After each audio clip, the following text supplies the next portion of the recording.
Bumpy Johnson, l'homme qui a mis la mafia à genoux. Tu savais qu'un homme avait forcé la mafia italienne à lui demander la permission d'opérer dans son propre quartier? Ce n'est pas de la fiction. Ce n'est pas une légende urbaine. C'est réel. Un Afro-Américain a transformé les rues de Harlem en un territoire où c'était lui qui dictait les règles, où sa seule présence suffisait à faire baisser les yeux aux voyeux et à pousser les politiciens à composer son numéro avant de prendre la moindre décision. Son nom, Bumpy Johnson. On l'appelait comme ça à cause d'une malformation du crâne, mais son véritable pouvoir venait d'ailleurs. Un esprit froid, rapide, calculateur. Il est parti de rien pour devenir l'architecte de l'ordre criminel à Harlem. Mais bien avant d'être respecté et craint, il n'était qu'un enfant de plus à Charleston, en Caroline du Sud, élevé dans une famille modeste, religieuse, où le racisme était aussi courant que le pain sur la table. 8 frères et sœurs, une petite maison, et parmi eux, Ellsworth, son vrai prénom. Mais presque personne ne l'a jamais utilisé. Dès l'enfance, il était clair qu'il n'était pas comme les autres. Il était intelligent, persuasif, dangereusement éveillé. Et quand une tragédie força sa famille à déménager à Harlem, New York, personne n'imaginait que ce départ allait changer à jamais le cours du crime aux États-Unis. Depuis tout petit, on le voyait déjà. Ce gamin avait quelque chose de différent. Il n'était pas juste rusé. Il était brillant. À l'école de Charleston, il a sauté 2 classes sans même sourciller. Mais ce qui ressemblait au début d'une carrière académique prometteuse s'est brusquement arrêté. Bumpy n'a jamais terminé le lycée. Pour sa famille religieuse, disciplinée, convaincue de la valeur de l'éducation, ce fut un coup dur. Pour lui, ce n'était que le premier tournant du destin. Tout a commencé à basculer alors qu'il n'avait que 10 ans. Son grand frère, Willie, a été accusé d'avoir tué un homme blanc. Et même si Bumpy n'y était pour rien, dans ce sud raciste et empoisonné, justice et vengeance étaient une seule et même chose. La famille Johnson s'est retrouvée dans le viseur. Et il n'y avait pas le choix. Il fallait fuir. C'est ainsi qu'ils sont arrivés à Harlem, le lieu qui allait le transformer en légende. Le changement fut brutal. Ils passèrent du calme religieux du Sud au chaos vibrant du Nord. Harlem, c'était de la musique, du mouvement, de la tension, mais aussi de la liberté, même si ce n'était en rien un paradis. C'était un champ de bataille où le respect devait se gagner jour après jour. Bumpy avait 14 ans. Il était petit, mais il ne baissait jamais la tête. Et il l'a fait comprendre dès le premier jour. Il se rendait à l'école quand un groupe de 6 adolescents l'a intercepté. Moqueries, menaces, insultes, ils l'ont sous-estimé. Grosse erreur. Bumpy n'a pas hésité. Il les a regardés avec ce regard qui ne nécessite aucune explication. Si vous continuez, je vous casse la gueule. La tension a explosé en quelques secondes. Et quand les premiers coups ont volé, Bumpy n'a pas seulement tenu bon, il a dominé. Coup après coup, il a laissé le chef du groupe allongé au sol, tellement amoché que les autres ont dû intervenir pour éviter qu'il le tue sur place. Mais le plus incroyable est arrivé ensuite. Au lieu de chercher à se venger, certains de ces garçons sont venus vers lui. Ils le respectaient, ils le reconnaissaient comme l'un des leurs, ou même plus. Ce jour-là, il n'a pas seulement gagné un combat, il a gagné sa première bande. Un groupe d'alliés né du respect, de la rue et des poings. Une amitié qui durait toute une vie. Bumpy n'est jamais retourné à l'école. Mais il a commencé à arpenter les rues de Harlem comme si elles lui appartenaient.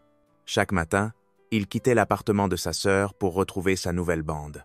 Il jouait au billard, lançait les dés, vendait des journaux, tout ce qui pouvait rapporter un peu d'argent. Et quand ça n'a plus suffi, ils ont franchi une nouvelle étape, proposaient une protection au commerce du quartier. C'est là que Bumpy, avec son esprit froid et calculateur, a compris quelque chose d'essentiel. Si tu pouvais imposer le respect, tu pouvais prendre le contrôle. La rue répondait aux plus courageux, mais surtout aux plus malins. Et au cœur de ce jeu d'angles dangereux et d'ambition grandissante, il a rencontré Bob Hewlett. C'est là que la véritable ascension a commencé. Bob n'était pas n'importe qui. C'était de ceux qui ne sortaient jamais sans un couteau à la ceinture, une batte sous le bras ou un pistolet chargé. Sa philosophie était simple. Si tu respires sur mon territoire, tu paies pour ça. Il mesurait 1,85, mais sa seule présence imposait le respect. Il avait le regard de quelqu'un qui en avait déjà trop vu, et l'attitude de celui qui n'a pas besoin de parler pour que tu comprennes qu'il ne faut pas te frotter à lui. Il extorquait les commerces, affrontait la police et expédiait les gangsters irlandais comme des déchets. Mais quand il est tombé sur Bumpy, quelque chose a changé. Les deux voulaient protéger le même commerce. La tension était palpable, presque tranchante. Et si Bob avait voulu, il aurait pu le mettre KO d'un seul coup. Mais il ne l'a pas fait. Quelque chose chez ce gamin l'a fait hésiter. Son courage, son regard défiant, peut-être qu'il s'est reconnu en lui. Et au lieu de l'écraser, il lui a proposé quelque chose de bien plus puissant, un partenariat. À partir de là, tout a changé. On était au début des années 20, et Bumpy et sa bande ont cessé d'être de simples gamins débrouillards. Ils jouaient maintenant dans la cour des grands, extorsion, vols organisés, protection des commerces. Il ne s'agissait plus de petites boutiques. Maintenant, c'était des bars clandestins, des clubs de jazz, des affaires où l'argent circulait sans arrêt. Bob s'était réellement attaché à Bumpy, et comme tout criminel ambitieux, il savait qu'il ne pouvait pas en rester là. Il lui a proposé de franchir une nouvelle étape, les loteries clandestines, un business où certains propriétaires gagnaient des milliers de dollars par semaine. Et ils étaient prêts à payer n'importe quoi pour protéger leur fortune. C'est là que Bumpy a cessé d'être un joueur parmi d'autres à Harlem. Il commençait à devenir quelqu'un qu'on ne pouvait plus ignorer. Les propriétaires de loteries clandestines n'étaient pas naïfs. Ils savaient que chaque dollar encaissé pouvait leur valoir un flingue sur la tempe. C'est pourquoi ils engageaient les plus durs, les plus redoutés. Et très vite, le plus recherché de tous, ce fut Bumpy Johnson. Sa réputation se propageait comme une traînée de poudre. Son nom résonnait dans tous les recoins du quartier. Ce n'était plus le gamin malin du coin de la rue. C'était désormais l'un des hommes les plus respectés et les plus craints du milieu. Et c'est alors qu'elle est apparue. Stephanie Sinclair, française, élégante, avec un regard de reine et une âme de guerrière. On la connaissait comme la reine de Harlem. Elle régnait sur un empire clandestin de loterie qui rapportait des milliers de dollars chaque semaine. Elle était rusée, implacable, et elle ne faisait confiance à personne. Mais Bumpy n'a pas eu besoin de grand-chose pour gagner son respect. D'abord, elle l'a engagé pour protéger l'une de ses opérations, puis comme garde du corps personnel, et plus tard, comme son homme de confiance. La connexion entre eux a été immédiate. Chez Stephanie, Bumpy n'a pas seulement trouvé un toit, il a trouvé une vision. Il admirait son élégance, sa détermination, sa capacité à défendre ce qui lui appartenait sans hésiter, sans demander la permission, peu importe le prix. Et dans un monde où l'argent coulait à flot, les menaces ne tardaient jamais à surgir. Car là où il y a de l'argent, la mafia arrive. Et avec elle, arriva Dutch Schultz, un gangster sans scrupules, avec des connexions directes aux 5 familles de New York. Il venait du Bronx et avait amassé une fortune en trafiquant de l'alcool pendant la Prohibition. Mais en 1933, quand la Prohibition prit fin, Dutch avait besoin d'un nouvel empire. Et il l'a trouvé au nord de Manhattan, Harlem, un quartier où les loteries clandestines généraient des milliers de dollars chaque semaine. De l'argent non déclaré, sans règles, sans limites. Parfait pour un type comme lui. Il n'y avait qu'un seul problème.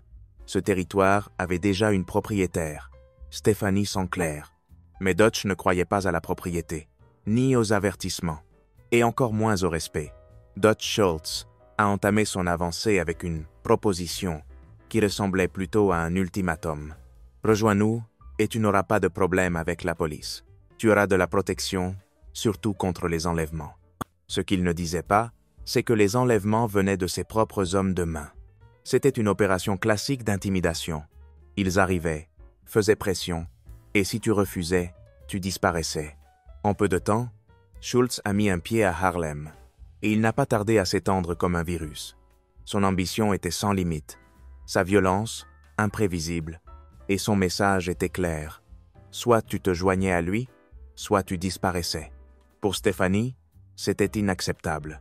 Pour Bumpy, c'était une déclaration de guerre. Et cette guerre était sur le point de commencer. Alors que Harlem se transformait en un champ de mines, Bumpy restait le bouclier de Stephanie Sinclair. Mais son propre parcours n'était pas sans tâche. Dans la seconde moitié des années 20, son nom commença à apparaître de plus en plus souvent dans les rapports de police. Il fut d'abord arrêté pour vol. Condamné à 10 ans, il sortit après seulement 2. Peu après, Il fut repris. Cette fois pour agression. 2 années de plus derrière les barreaux. Et tout ça, avant même d'avoir 30 ans. Mais c'est à sa sortie, fin 1931, que tout changea. Pendant son absence, la reine de Harlem avait résisté comme elle le pouvait. Dutch Schultz continuait de gagner du terrain. Et il avait désormais un allié inattendu, Bob Hewlett. Oui, celui-là même qui avait été son associé, son mentor, son frère de la rue, faisait maintenant partie de l'ennemi. Bob se présenta chez Stephanie avec une offre qui n'en était pas une. Rejoins Schultz, ou disparaît. Stephanie le chassa furieuse. Mais elle savait très bien ce que cela signifiait. Les attaques s'intensifièrent. Des fusillades depuis des voitures, des passages à tabac en plein jour, des menaces contre tous ceux qui osaient encore travailler avec elle. Beaucoup lui restèrent fidèles. D'autres ne purent supporter la pression. Son empire commençait à se fissurer. Et juste quand tout semblait perdu, Bumpy Johnson revint à Harlem. Stephanie était acculée. Ses alliés tombaient les uns après les autres. La pression était étouffante. Mais tout n'était pas encore perdu, car elle savait qu'un homme allait revenir. Un homme qui ne se laissait jamais intimider, et encore moins par un gangster blanc venu voler l'âme de son quartier. Bumpy Johnson était de retour. À peine 2 jours après sa sortie de prison, il le vit. Bob Hewlett, assis dans un bar de Harlem, un verre à la main. Le même homme qui, des années auparavant, l'avait poussé vers le sommet, était maintenant le visage visible de l'ennemi. Et à cet instant, sans dire un mot, Bumpy dut prendre une décision. Rejoindre l'empire bien financé de Dutch Schultz avec ses armes, ses hommes et son argent, ou rester aux côtés de Stephanie Sinclair, seule, acculée, mais debout. La réponse ne nécessita aucune parole. Bumpy ne trahissait pas, et encore moins face à quelqu'un qui essayait de soumettre son peuple. Harlem n'était pas à vendre. Il se réunit avec la reine.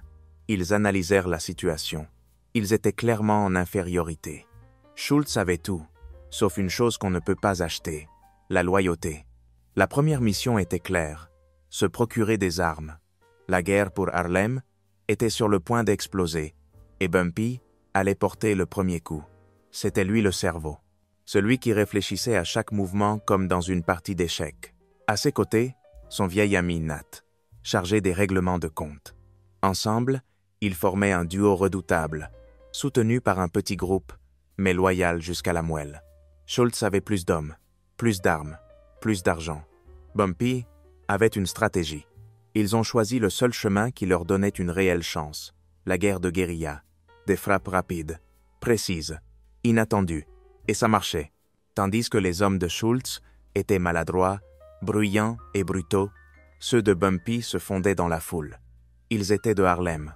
Ils connaissaient chaque ruelle, chaque recoin, et ça leur donnait un avantage mortel. Mais tous les ennemis n'étaient pas pareils. Il y en avait un, avec un nom et un passé, Bob Hewlett. Là, il n'y avait pas de tactique, c'était personnel, trahison, orgueil, compte à régler. Ils se sont affrontés plusieurs fois, des confrontations violentes, sans vainqueur clair. La tension montait à chaque rencontre, jusqu'à ce qu'en avril 1933, leur rivalité soit mise en pause. Bob fut arrêté pour une affaire sans lien avec la guerre de Harlem et condamné à la prison. Sans lui aux commandes, son groupe s'est effondré. Beaucoup ont déserté, mais pas tous. Un seul est resté debout, Ulysse Rollins, le nouveau bras droit de Schultz à Harlem. Et lui, il ne venait pas pour négocier. Il venait pour finir ce que son prédécesseur n'avait pas su achever. Son objectif était clair, éliminer Bumpy Johnson. Mais Bumpy n'était pas naïf.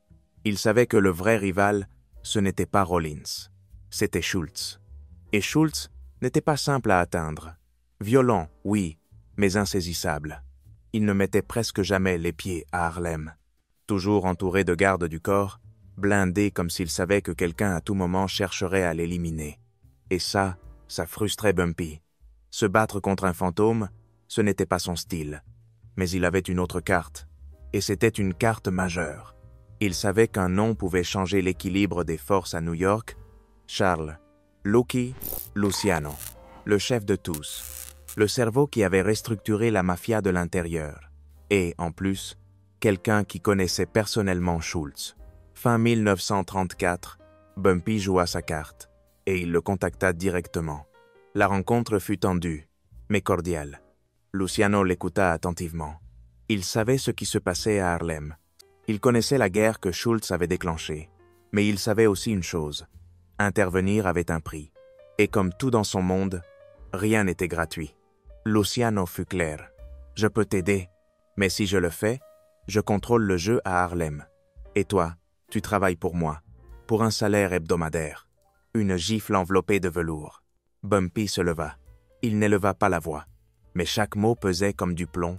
Si tu touches au responsable des loteries noires, c'est moi qui viendrai te chercher. Luciano sourit.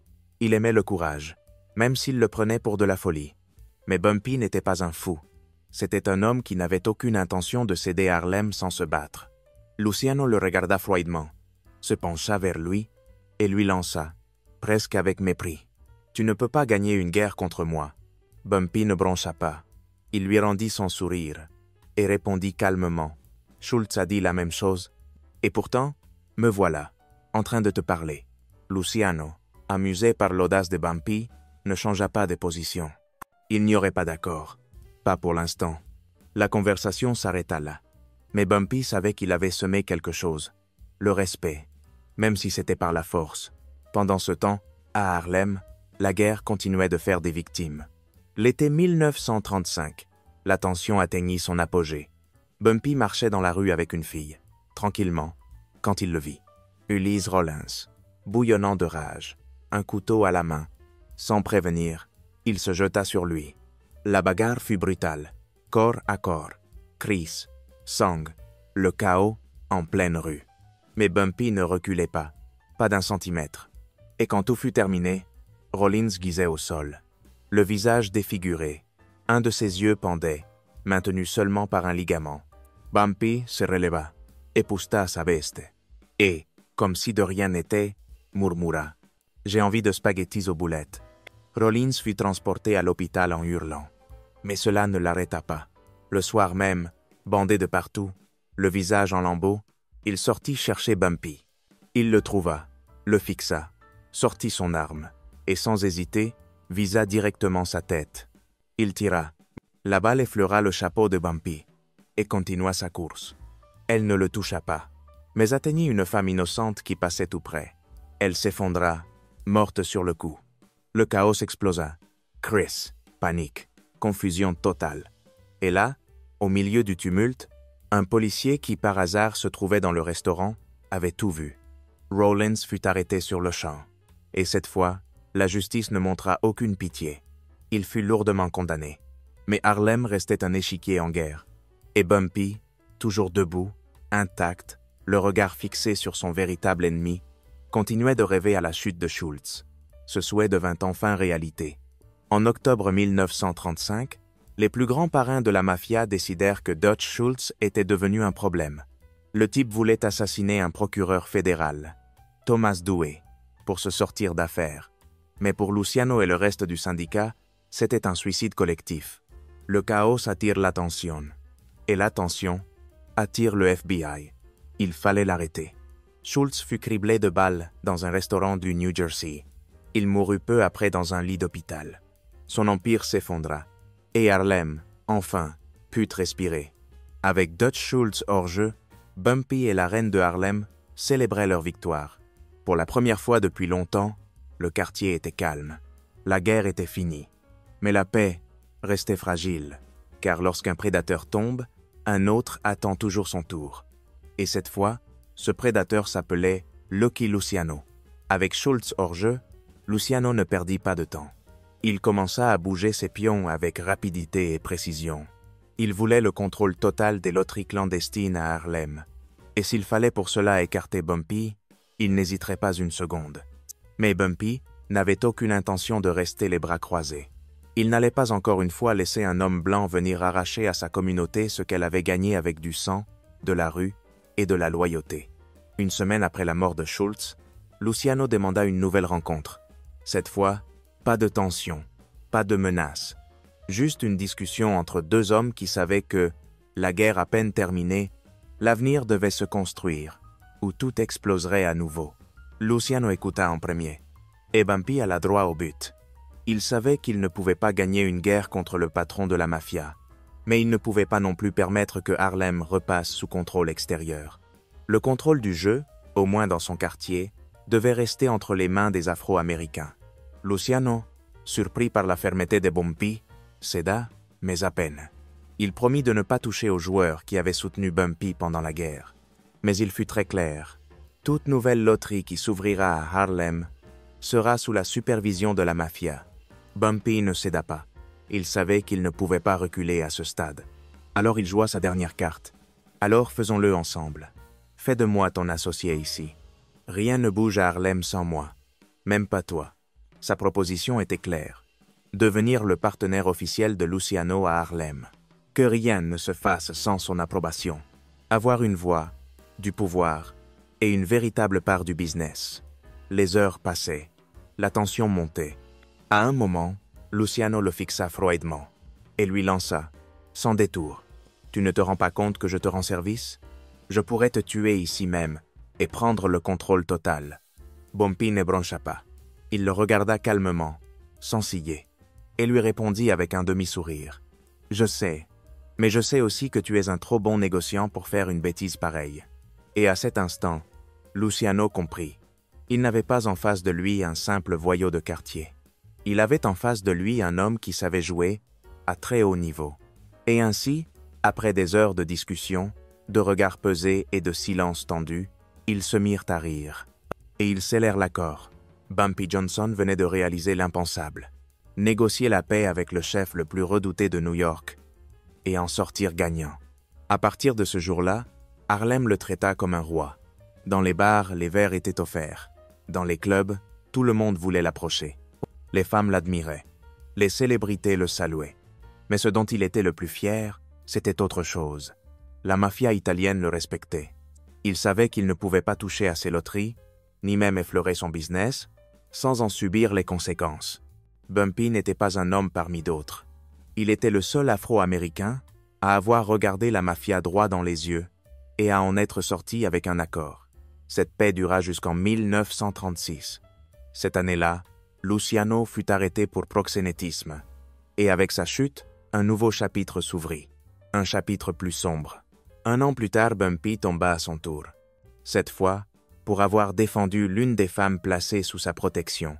Il fut accusé d'agression criminelle et condamné à 10 ans à Dannemora, une prison dure, glaciale, et, curieusement, le même endroit où était enfermé Lucky Luciano. On raconte que, à un moment donné à l'intérieur de Dannemora, Bumpy aurait sauvé la vie de Luciano. Il aurait affronté un homme qui avait tenté de le poignarder dans la cour. Et, en guise de remerciement, Lucky s'assura que, pendant toute sa détention, Bumpy reçoive de la bonne cuisine italienne. Les années passèrent. 10. Exactement. En 1947, Bumpy sortit de prison et retourna à Harlem.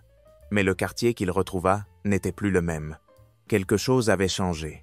Tout semblait plus contrôlé, plus étranger. Et lorsqu'il exprima son intention d'ouvrir une nouvelle loterie, les avertissements ne tardèrent pas. Les Italiens contrôlent tout maintenant.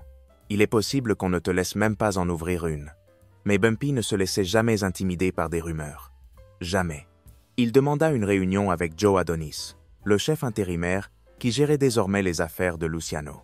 Adonis le reçut avec des cadeaux, des sourires et un discours bien poli.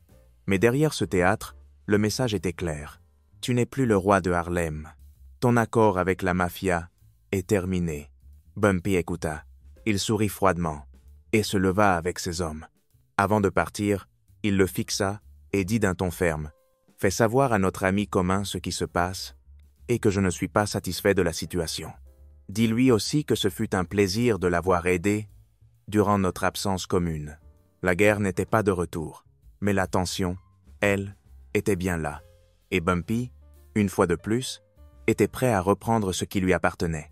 Quelque temps plus tard, Adonis, encore entre irritation et confusion, lui demanda « Pourquoi tu ne m'as pas dit ce que tu avais fait pour notre ami ?» Bumpy, fidèle à lui-même, répondit simplement « Ce n'était pas à moi de le dire. » Cette phrase changea le ton de leur relation. La tension tomba. Et Harlem, une fois de plus, retrouva son roi. Bumpy reprit sa place. La mafia respecta son territoire. Il put ouvrir sa propre loterie dans la rue de son choix. Et l'argent recommença à couler. Comme avant, comme toujours. Sa réputation grandit, le respect aussi. Tout allait bien jusqu'à l'arrivée de Flash Walker. Nous étions en décembre 1948. Flash était jeune, orphelin, sans un sou. À peine 19 ans, et un charisme désarmant. Il fut présenté par une connaissance de Bumpy, qui le décrivit comme quelqu'un qui avait juste besoin d'une chance. Ce soir-là, par pure compassion, Bumpy l'engagea pour aider sa femme dans les tâches ménagères. Ce qui avait commencé comme une simple faveur devint rapidement une relation de proximité. Flash avait quelque chose, une façon de parler, de se mouvoir, de gagner la confiance des autres. Et Bumpy commença à l'apprécier. Être même un peu trop. Tellement que ses propres filles commencèrent à être jalouses. La relation évolua vite, trop vite. En peu de temps, Flash travaillait déjà dans l'une des loteries. Il était brillant pour convaincre les gens de parier plus que ce qu'il pouvait se permettre, et il devint l'employé le plus rentable de toute l'organisation. Avec le succès, vint la confiance. Bumpy commença à emmener Flash à des réunions, même à des rencontres avec les Italiens. Flash n'était plus un simple employé. Il faisait désormais partie du cercle. Mais en 1949, tout changea. Flash fit la connaissance d'un proxénète qui lui proposa un petit business facile. Encaisser des chèques volés, sans poser de questions et sans passer par la banque. Rapide, discrète, rentable. Et Flash accepta. Pour lui, ce n'était qu'un moyen de gagner un peu d'argent en plus. Un revenu parallèle. Rien de grave. Du moins, c'est ce qu'il pensait. Jusqu'à ce qu'il commette l'erreur impardonnable, il encaissa les chèques sur le compte personnel de Bumpy Johnson. 4 mois plus tard, le téléphone sonna. C'était la banque. Quelque chose clochait dans les mouvements. On lui demanda de venir immédiatement. Et en arrivant, il découvrit la fraude. Il réussit à régler le problème à temps. Avec de l'argent, des contacts, de la pression. Mais c'était trop tard. Le mal était fait. Pas sur le papier, dans la confiance, dans le personnel. Il rentra chez lui furieux. Il marchait comme une bête en cage. Parce que ce n'était pas qu'une trahison financière, c'était une menace directe envers son nom, son respect, sa sécurité. Et c'est alors qu'une de ses filles s'approcha. Elle lui dit que Flash lui avait touché les fesses, et qu'elle n'était pas la seule. L'autre fille aussi. Et ce n'était pas la première fois. Les mots n'étaient même pas encore sortis en entier de leur bouche, que Bumpy était déjà dehors, monté dans sa Cadillac. Il ne dit pas un mot. Il le vit, descendit de la voiture, s'approcha, et lui décocha un coup de poing en pleine figure. Flash n'eut même pas le temps de réagir. La seconde d'après, le corps de Bumpy était déjà sur lui, le frappant, lui criant dessus, l'insultant de toutes les manières possibles. La fureur était totale. Quelques jours plus tard, Bumpy parla de l'incident avec ses vieux amis. Et tous étaient d'accord sur un point, tu aurais dû le tuer. Ce gamin n'est plus une erreur. C'est un ennemi, et un dangereux. Mais Bumpy, pour une raison ou une autre, ne franchit pas la dernière ligne. Peut être par compassion, peut être par nostalgie. Ce qu'il ne savait pas, c'est que cette décision allait le hanter à jamais. Il fit ce que peu d'hommes dans son monde auraient fait. Il laissa en vie celui qui l'avait trahi. Il ignora les conseils de ces hommes. Peut être qu'au fond, il ressentait encore quelque chose pour Flash. Peut être qu'il pensait qu'une raclée suffirait. Mais il se trompait. Lourdement. Flash Walker ne disparut pas. Il préparait sa vengeance. Et il le fit de la manière la plus lâche et la plus ignoble possible. Cacher un paquet d'héroïne chez Bumpy, puis appeler la police pour l'incriminer. Un coup bas, avec un seul objectif, le détruire. Lorsque Bumpy et ses hommes apprirent le plan, ils convoquèrent une réunion d'urgence. Pas une minute à perdre. Ils partirent à sa recherche, mais ils arrivèrent trop tard. Ce soir-là même, Bumpy fut arrêté. 2 agents des stupes se présentèrent chez lui. Ils lui passèrent les menottes et l'emmenèrent directement au bureau des narcotiques. Et là, il comprit tout. Flash l'avait dénoncé. Il avait déclaré qu'il travaillait pour lui, qu'il vendait de la drogue en son nom. L'accusation n'avait aucun sens. Personne, pas même les agents, n'imaginait Bumpy Johnson trafiquant de l'héroïne. Jamais il n'avait été lié à ce milieu.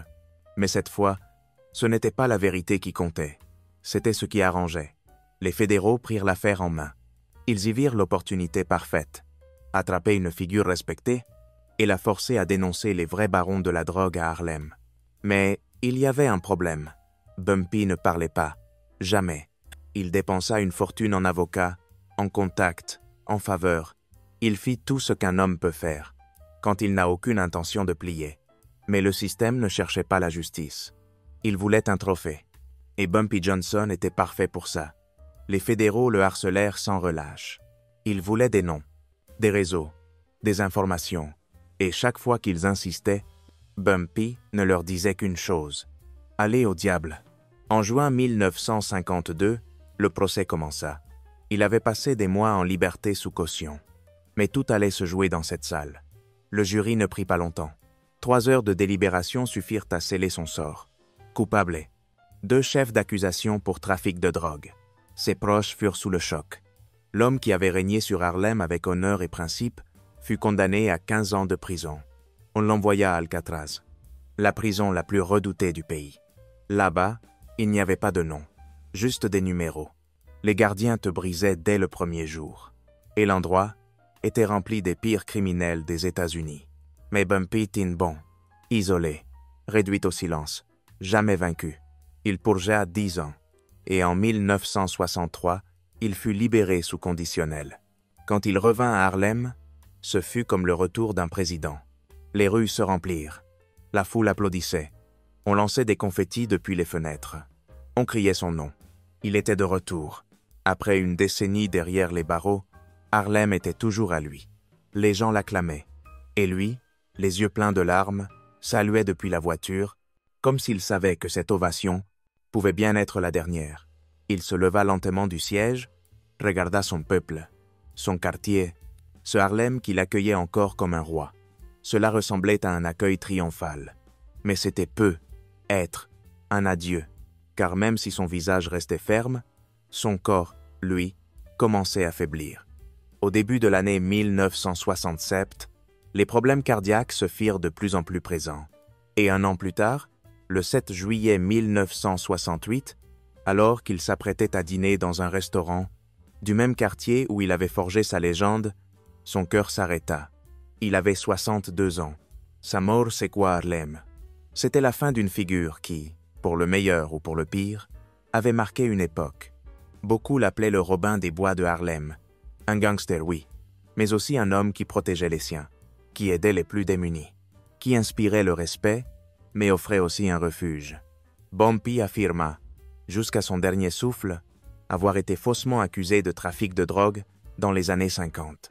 Et même s'il s'impliqua par la suite dans ce business, son histoire allait bien au-delà. C'était un homme qui aurait pu devenir avocat ou médecin, mais il choisit une autre voie, celle du pouvoir de la rue. Et avec seulement une poignée d'hommes, il osa défier la mafia italienne et en sortit vivant. Il a passé 26 ans de sa vie en prison. Et pourtant, le procureur qui l'a condamné l'a décrit comme l'un des criminels les plus dangereux de l'histoire de Harlem. Mais pour beaucoup, il restera le symbole d'un quartier qui ne s'est jamais agenouillé. L'homme qui a transformé Harlem en son empire et qui, même après sa mort, continue de faire partie de son âme. Bumpy Johnson n'était pas un héros, ni seulement un vilain. Il était le produit de son époque et l'architecte de sa propre légende. Un homme avec ses codes, ses contradictions, un vrai pouvoir. Son histoire est toujours vivante. À Harlem, dans les rues, dans les séries, dans les films, et maintenant aussi dans ta mémoire. Tu as été captivé par cette histoire? Alors mets un like et abonne-toi, car il reste encore beaucoup de légendes vraies que peu osent raconter. Dis-moi en commentaire quel personnage du crime tu veux qu'on explore dans la prochaine vidéo. On se retrouve dans la suivante. Et n'oublie pas, certaines légendes naissent dans l'ombre, mais ne meurent jamais.